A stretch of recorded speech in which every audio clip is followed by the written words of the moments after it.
बिस्मिल्लाहिर्रहमानिर्रहीम। बिस्मिल्लाहिर्रहमानिर्रहीम। एम्प्लॉयपीडिया के प्लेटफॉर्म में आपको खुश आमदीद कहता हूँ, सलाम अर्ज़ करता हूँ।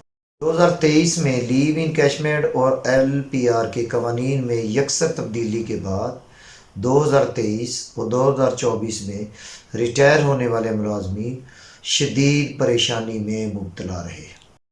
आज की ये इंफॉर्मेशन रिटायर होने वाले मुलाजमीन की परेशानियों में कमी का सबब बनेगी। एक अहम ऑफिसर की तरफ से जारी करदा ऑडियो पैगाम में लीव इनकैशमेंट और LPR के बारे में सरकारी मुलाजमीन के लिए एक उम्मीदों से भरा हुआ पैगाम जारी हुआ है।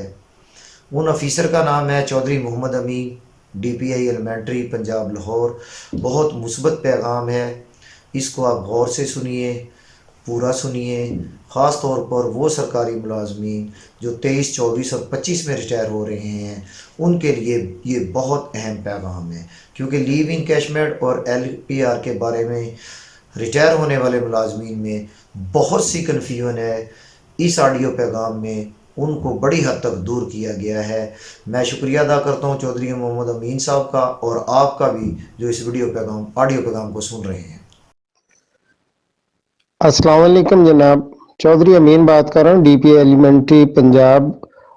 अभी जो काजी साहब ने लेटर शेयर किया है, ये अंडर द सबॉर्डिनेशन मेरे ही खातून काम कर रही थी और इनका केस भी मैंने फॉरवर्ड किया था।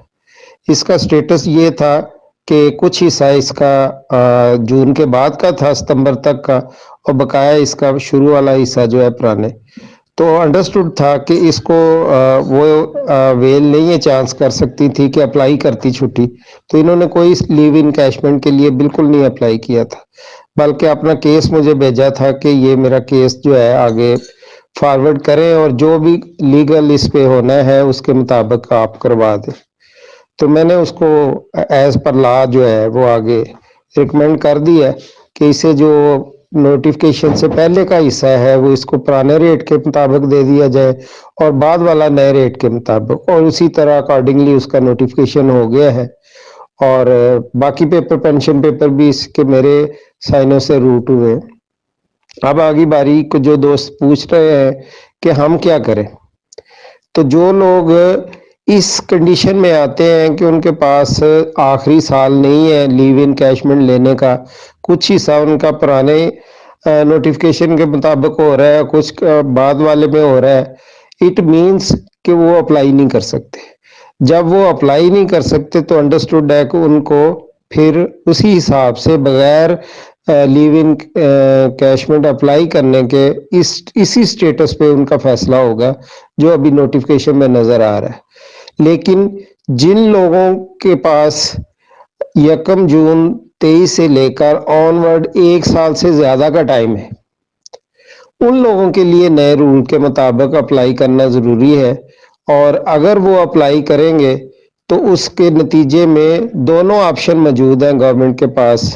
हमारे स्कूल एजुकेशन ने तो इन प्रिंसिपल ये डिसीजन ले लिया है कि जितने लोग भी हमारे स्कूल एजुकेशन के लोग लीव इनकैशमेंट के लिए अप्लाई करेंगे, स्वाय उस केस के जो खुद इंटरेस्टेड होगा कि मैंने लीव लेनी है, वो एक्सेप्ट हो जाएगा, बाकी सारे रिफ्यूज हो जाएंगे।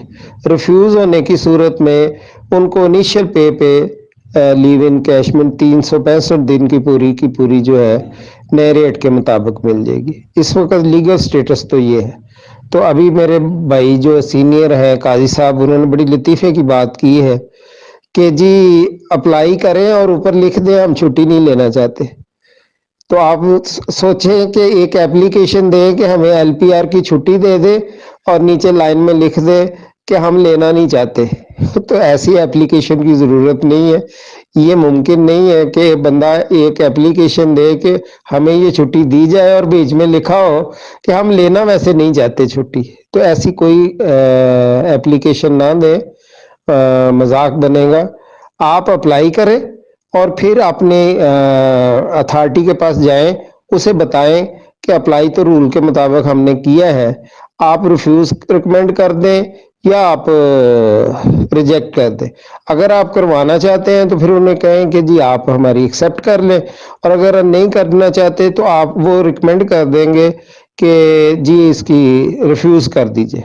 तो दोनों ऑप्शन मौजूद हैं गवर्नमेंट के पास। गवर्नमेंट चाहे तो रिफ्यूज़ भी कर सकती है। तो इस वक्त प्रैक्टिस यही है कि आपकी जो फॉरवर्डिंग अथॉरिटी है, सपोज कर लें कि एक प्रिंसिपल है, तो डायरेक्टर साहब ने उनका केस फॉरवर्ड करना है, तो डायरेक्टर साहब रिकमेंड करेंगे कि इसकी रिफ्यूज़ कर दें और या एक्सेप्ट कर लें। रीज़न जो हमारे स्कूल एजुकेशन में लिखी जा रही है वो ये है कि हमारे पास एक्यूट शॉर्टेज है स्टाफ की, और 6 साल से हमने कोई रिक्रूटमेंट भी नहीं की, और ऐसी सूरत में हम जो है मुनासिब नहीं है कि इनको छुट्टी दी जाए, बल्कि इनको कंटिन्यू करवाया जाए और इनकी लीव इनकैशमेंट रिफ्यूज़ कर रिफ्यूज़ कर दीजिए। और सेम ही सिचुएशन कॉलेज साइड की है स्टाफ में, उसमें भी वाफर स्टाफ नहीं है। अगर स्टाफ पूरा होता तो इंटर्निंग वाला कंसेप्ट वैसे ख़त्म हो जाता। तो इसलिए वहाँ से भी आपका यही सूरत होगी कि स्टैंडिंग आर्डर उनके पास भी यही है। उनके भी मैंने एक लेटर देखा है, उसमें इसी तरह नोटिफिकेशन हुआ है। कुछ पुराना हिस्सा है सर्विस का, कुछ नया है।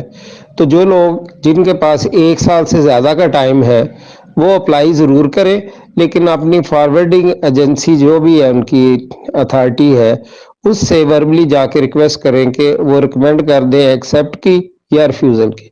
तो जो वो रिकमेंड करेंगे एज सच उसका डिसीजन हो जाएगा। दोनों तरफ गवर्नमेंट जो है कोई स्ट्रिक्ट नहीं है कि ज़रूर रिफ्यूज़ करनी है, ज़रूर एक्सेप्ट करनी है। तो बंदे की ख्वाहिश के मुताबिक गवर्नमेंट डिसाइड कर रही है। रहेगी बात कि बेटी का फैसला, तो मैं मुनासिब नहीं सकता इस पे कमेंट्स करना कि हर बंदा उम्मीद लगाए बैठा है। मैं भी दुआगो हूँ, अल्लाह करे गवर्नमेंट रिवर्स कर दे ये आर्डर। तो ये भी इम्कान है इसमें, जो मेरी नज़र में है कि जो लोग इस वक्त सर्विस में हैं उन सबको जो है ये बेनिफिट दे दिया जाए, और आइंदा नए भर्ती होने वाले लोगों को नए रूल के मुताबिक ट्रीट किया जाए। ये कंसल्टेशन है, प्रपोजल है, लेकिन फैसला अभी होना बाकी है। देखते हैं गवर्नमेंट क्या फैसला करती है। जो भी होगा फैसला, उसके बाद देखा जाएगा कि क्या करना है। मेरे प्यारे सरकारी मुलाजमीन, मैं उम्मीद करता हूँ ये जो वीडियो और इसमें चौधरी मोहम्मद अमीन साहब का जो ऑडियो पैगाम था आपके लिए बहुत रहनुमा होगा। आपने मेरी इस वीडियो को पूरा सुना, आपका बहुत शुक्रिया। मेरे लिए दुआ कीजिए, मेरी इस वीडियो को लाइक शेयर और सब्सक्राइब कीजिए। बहुत शुक्रिया।